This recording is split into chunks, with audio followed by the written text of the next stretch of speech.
Salut ma communauté Facebook. Là, vous vous dites, mais on ne le voit pas. C'est normal. Il est minuit le soir. Tout le monde dort dans la maison. Puis moi, j'arrive pas à m'endormir. Alors, il fait noir. Donc, je me suis dit, pourquoi pas faire une petite vidéo juste pour vous. Et j'avais envie de vous parler de la lumière. Et quoi de mieux que de créer une petite atmosphère sombre avec une chandelle. Et vous avez peut-être déjà entendu cette expression qui dit que il n'y a pas de lumière sans ombre.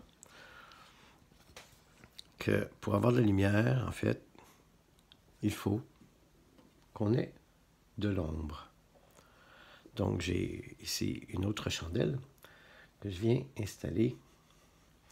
Et vous remarquez effectivement que la lumière, bien, on a l'ombre de la chandelle qui est reflétée sur le mur. Mais est-ce que c'est la lumière qui produit l'ombre? Ou est-ce que c'est la chandelle? Parce qu'en fait, la lumière ne produit pas d'ombre. C'est pas la lumière qui crée l'ombre, c'est ma chandelle qui s'oppose à cette lumière. Parce que si la chandelle savait qu'elle est elle aussi lumière, elle s'enflammerait, elle s'allumerait tout simplement pour elle-même projeter sa propre lumière.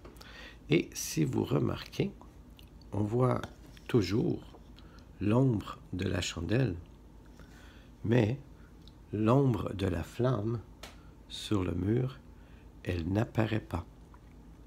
Alors voyez-vous, la lumière ne produit pas d'ombre. C'est quand on s'oppose, c'est ce qui s'oppose à la lumière, c'est ce qui crée un obstacle. Donc, en l'occurrence ici, c'est ma chandelle. Donc la partie de la cire qui s'oppose à la première flamme, c'est elle qui produit l'ombre.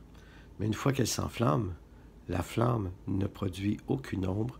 On ne voit pas l'ombre de la flamme sur le mur. Alors, quand on dit il n'y a pas de lumière sans ombre, en fait, qu'est-ce qui crée l'ombre? C'est quand on s'oppose à la lumière. Et si la chandelle savait qu'elle est elle aussi le feu, elle s'enflammerait. Alors, si dans nos vies, on a l'impression que tout est sombre, allumons notre lumière, brillons, parce que la lumière chasse l'ombre. Et si la chandelle savait qu'elle est elle aussi le feu, elle s'enflammerait tout seul. Et nous sommes tous, et chacun d'entre nous, de belles lumières. Il s'agit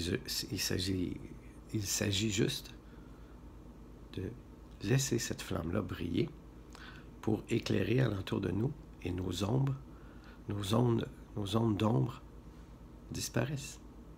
Aussi simple que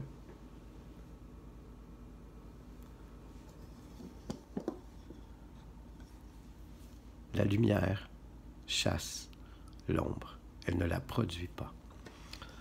Alors, comment être? Comment briller? Comment laisser briller notre lumière en retrouvant notre véritable nature? Le retour aux sources, revenir à soi et laisser être ce que nous sommes réellement. Mais pour ça, il faut abandonner. Il faut abandonner nos croyances que nous sommes une chandelle de cire dure. Non, nous sommes la flamme, nous sommes la lumière. Et nous devons laisser cette lumière-là s'épanouir. Il y a plusieurs façons, il y a plusieurs moyens, il y a plusieurs approches, il y a plusieurs techniques. Prenez celle qui vous convient, mais brillez. Notre monde a besoin de lumière. Notre monde a besoin qu'on laisse briller notre lumière. Nous en avons d'abord besoin pour nous. Et en brillant, on encourage, on incite d'autres à faire pareil. Et ce qui est magique, c'est quand les flammes se rencontrent et qu'elles se joignent l'une à l'autre, regardez la belle flamme que ça crée. Alors si on était plusieurs à laisser briller notre lumière et à se joindre ensemble pour faire encore plus de lumière. Je vous laisse sur cette réflexion. Si vous voulez, je peux vous aider dans votre cheminement. Il y a plusieurs approches, plusieurs techniques, ça va me faire plaisir. Vous pouvez m'écrire sous cette vidéo, m'envoyer un message. Bref, brillez. Que votre lumière brille. Alors, je vais essayer d'aller me recoucher, mais juste avant, je vais terminer mon petit chocolat chaud au cacao, à 100% cacao sans sucre, que je viens de me faire. Puis après ça, ben, on va peut-être dormir comme un bébé. À rêver à vous, vos belles lumières. Bonne nuit.